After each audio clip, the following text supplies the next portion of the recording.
गुरु दक्षिणा आप क्या चाहते हो? गुरु दक्षिणा कहानी हिंदी में। गुरु दक्षिणा एक दिन गुरु ज्ञानदेव नदी के तट पर ध्यान कर रहे थे। उनका एक शिष्य उनके पास आया। उन्होंने गुरु की भक्ति और भक्ति के प्रतीक के रूप में उनके चरणों में 2 अनमोल मोती रखे।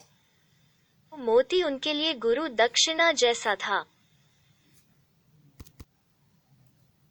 मोती के स्पर्श से गुरु ने अपनी आंखें खोली और शिष्य से पूछा, यह सब क्या है?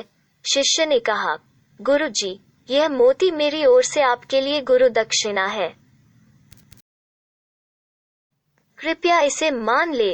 गुरु ने दोनों मोती अपने हाथ में ले लिए, जिनमें से एक उनके हाथ से छूटकर नदी में गिर गया।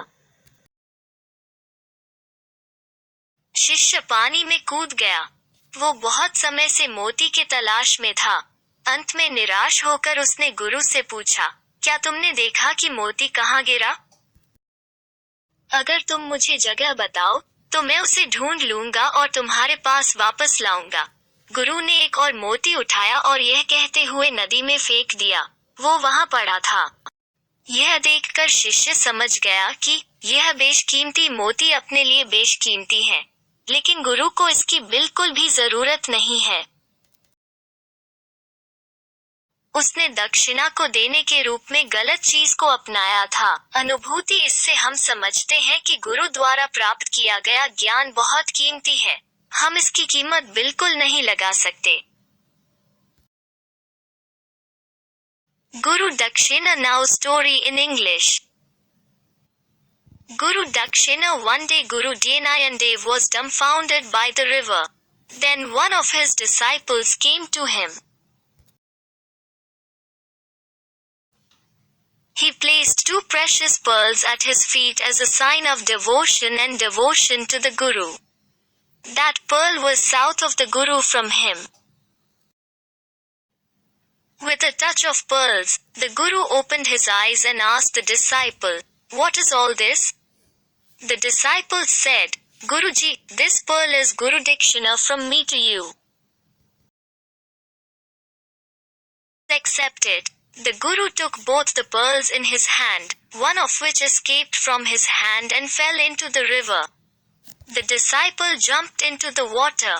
He had been looking for pearls for a long time. Finally, disappointed, he asked Guru, "Did you see where the pearls fell? If you tell me the place, I will find it and bring it back to you." The Guru picked up another pearl and threw it into the river and said, "It was lying there." Seeing this, the disciple realized that this precious pearl may be priceless for him, but the Guru does not need it at all. He had embraced the wrong thing as giving to the south. Perception. From this we understand that the knowledge gained by the Guru is very precious. We cannot value it at all. गुरु दक्षिणा तुम्हाला काय पाहिजे? गोष्ट मराठीमध्ये. गुरुदक्षिणा. एक दिवस गुरु ज्ञानदेव हे नदीच्या काठावर साधना करण्यात गुंग होते.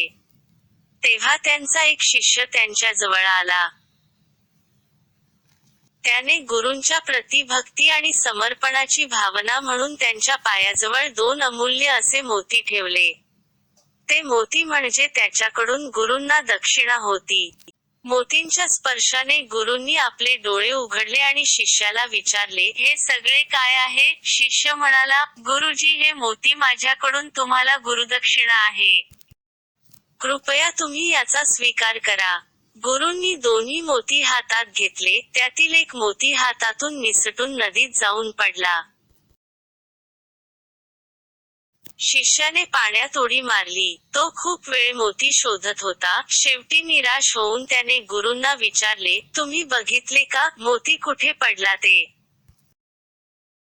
तुम्ही मला ती जागा सांगितली तर तो शोधून मी तुम्हाला परत आणून देईन."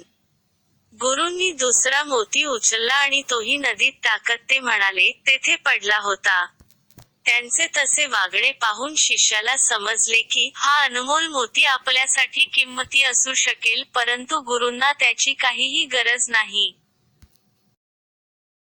त्याने दक्षिणा देण्याच्या स्वरूपात चुकीच्या वस्तूचा अवलंब केला होता. बोध यावरून आपणास समजते की, गुरूंच्यामुळे मिळालेले ज्ञान हे अतिशय अनमोल असते, त्याची आपण काहीही किंमत लावू शकत नाही. ऐका, बोला, वाचा, लिहा. Listen, speak, read and write. सुनो, बोलो, पढ़ो और लिखो.